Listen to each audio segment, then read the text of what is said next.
बहू का ससुराल में हुआ चीरहरण। कोलकाता एक्सप्रेस रानीगंज में रुकी एक लड़की जिसका चेहरा पूरी तरह ढका हुआ था, वो ट्रेन की जनरल बोगी की भीड़ की परवाह किए बिना ट्रेन में भागते हुए प्रवेश कर जाती है।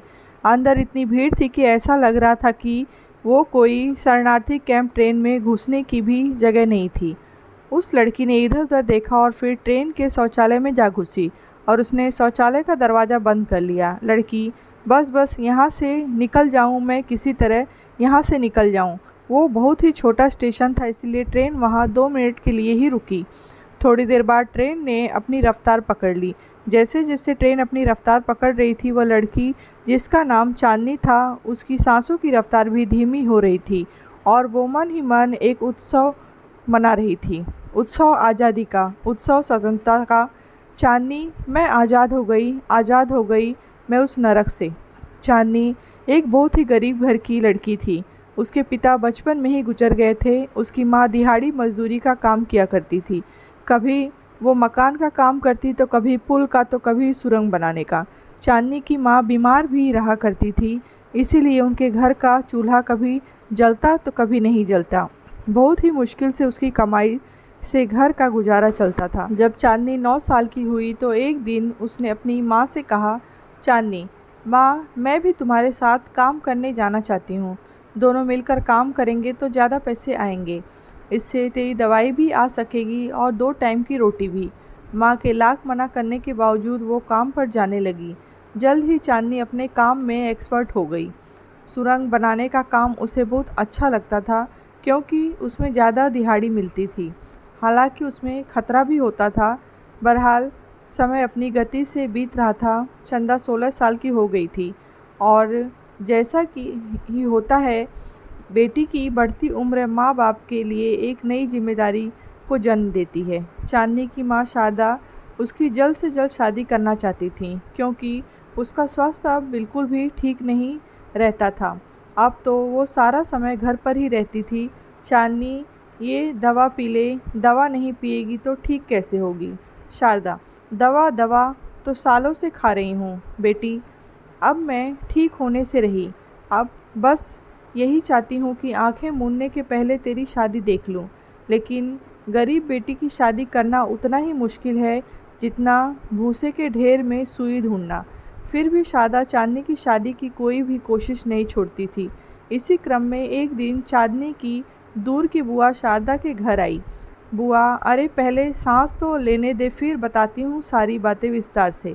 असल में चांदनी की बुआ चांदनी के लिए एक बहुत अच्छा रिश्ता लेकर आई थी। शारदा को तो विश्वास ही नहीं हो रहा था कि उसकी चांदनी की किस्मत इतनी अच्छी है।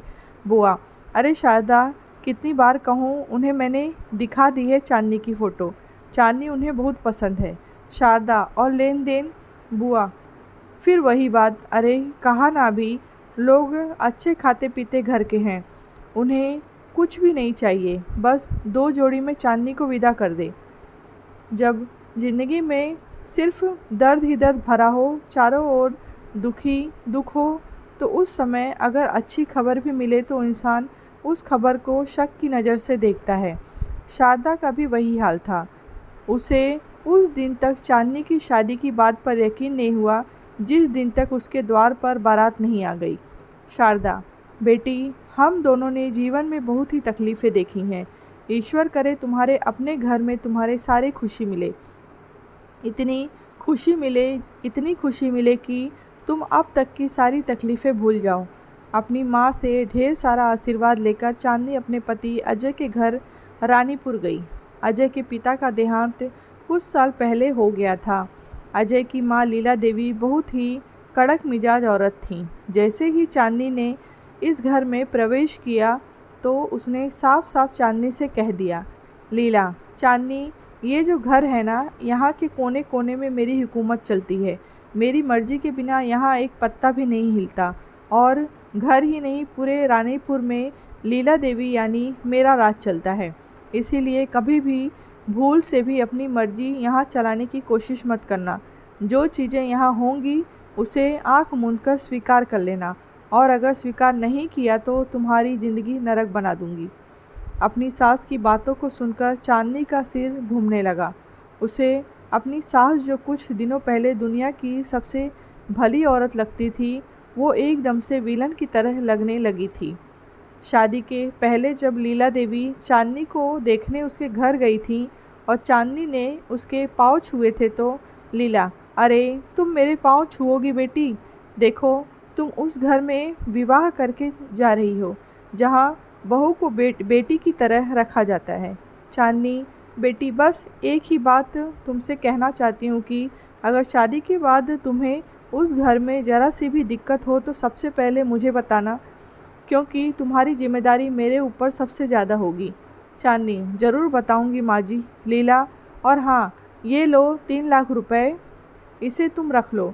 शादी ब्याह में बहुत पैसे खर्च होंगे ना, इन पैसों से तुम्हें जो भी लेना हो ले लेना, महंगी साड़ी, गहने, जो भी लेना हो। अगर पैसे कम पड़े तो मैं और भिजवा दूंगी। शादा की तरह चांदनी को भी अपनी किस्मत पर भरोसा नहीं हो रहा था, लेकिन सच्चाई तो यही थी कि उसकी शादी हरानीपुर के सबसे अमीर घर में हो रही थी।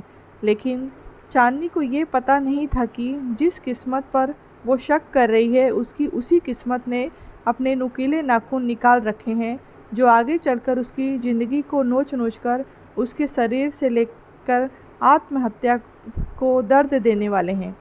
शादी के 1 सप्ताह बाद की बात है। अजय शहर गया हुआ था और उस दिन लीला देवी ने चांदनी को ऐसी बात कही जिसे सुनकर उसकी रूह कांप गई। चांदनी, ये क्या कर रही हैं आप? मैं कोई बात दोहराती नहीं। मैं ये नहीं कर सकती। अरे कैसी माँ है आप जो अपने बेटे की पत्नी को किसी दूसरे के साथ सोने के लिए बोल रही हैं? लीला, चांदनी, जो बोल रही हूँ वो करो, क्योंकि उसके अलावा कोई चारा नहीं है तुम्हारे पास। चांदनी, अरे अजीब ज़िद्दी हैं आप, क्या दिमाग ख़राब है आपका? मैं कोई बाजारू औरत हूँ जो आप मुझे इस तरह से किसी गैर मर्द के साथ सोने के लिए कह रही हैं? चाहे मेरी जान चली जाए, लेकिन मैं ये नहीं करूँगी। और आने दीजिए आपके बेटे अजय को, मैं उन्हें पूरी बात बताती हूँ। चांदनी की इस बात पर लीला ज़ोर ज़ोर से हंसने लगी और हंसते हुए उसने एक ज़ोरदार चाटा चांदनी के गाल पर मारा। लीला, सुन, अजय मेरा बेटा नहीं है, वो मेरा प्यादा है, प्यादा। और उस प्यादे के कारण ही तो मैं ये दुनिया सालों से चला रही हूँ। लीला देवी एक बदमाश औरत थी। रानीपुर में उसका काफ़ी दबदबा था। वो लड़कियों का व्यापार किया करती थी, लेकिन उसके व्यापार का तरीका बहुत ही अलग था। उसका प्यादा अजय पहले लड़की से शादी करता और फिर उसे यहाँ ले आता और उसके बाद शुरू होता उस लड़की के शोषण का सिलसिला। अब तक सैकड़ों लड़कियों का जीवन लीला देवी ने नरक की तरह बना दिया था और जिसने भी उस नरक से निकलने की कोशिश की, लीला, रोहन, शिवम, तुम लोगों के रहते हुए इस लड़की ने भागने की हिम्मत की, इसे भी वही सज़ा दो जो अब तक हमसे गद्दारी करने वालों को दी गई। लीला के ऑर्डर पर उस लड़की के शरीर में पत्थर बांधकर उसे कुएं में डाल दिया जाता था। डूबने से उसकी मौत हो जाती। लीला ने इस तरीके से कई लड़कियों को अपने गुंडों की मदद से ठिकाने लगाया था। चांदनी उनके लिए नया शिकार थी।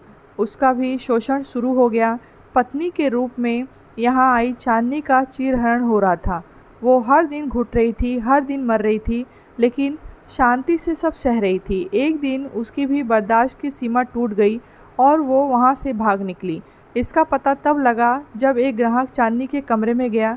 ग्राहक, अरे लीला देवी, तुमने पैसे तो पूरे ले लिए, लेकिन वो चांदनी कहाँ है?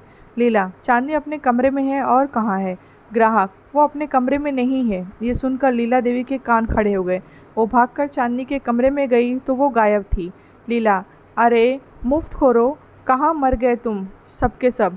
वो चांदनी भाग गई। गुंडा चंदा भाग गई, लेकिन कैसे? उस गुंडे की बात सुनकर लीला देवी ने एक जोरदार तमाचा उसे मारा और कहा, 1 घंटे के अंदर अगर वो लड़की मेरे आंखों के सामने नहीं आई तो तुझे ऊपर भेज दूंगी।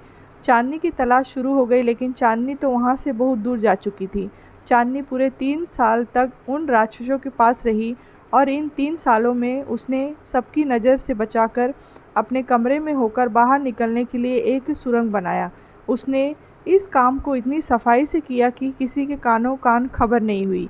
जब लीला देवी और उसके गुंडों को सुरंग का पता लगा, लीला, अरे बाप रे बाप, वो लड़की तो बहुत ही शातिर निकली। हमें लगता था वो बहुत शरीफ है, लेकिन उसने तो लीला देवी बहुत टेंशन में थी।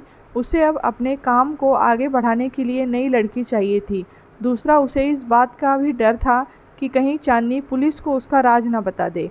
लेकिन उधर चांदनी ने लीला देवी के पूरे गिरोह को ख़त्म करने के लिए अलग ही प्लानिंग की थी। उसने वहाँ से भागने के पहले ही रसोई घर जाकर रसोई घर के गैस की पाइप को काट दिया था, जिससे गैस धीरे धीरे करके निकल रही थी।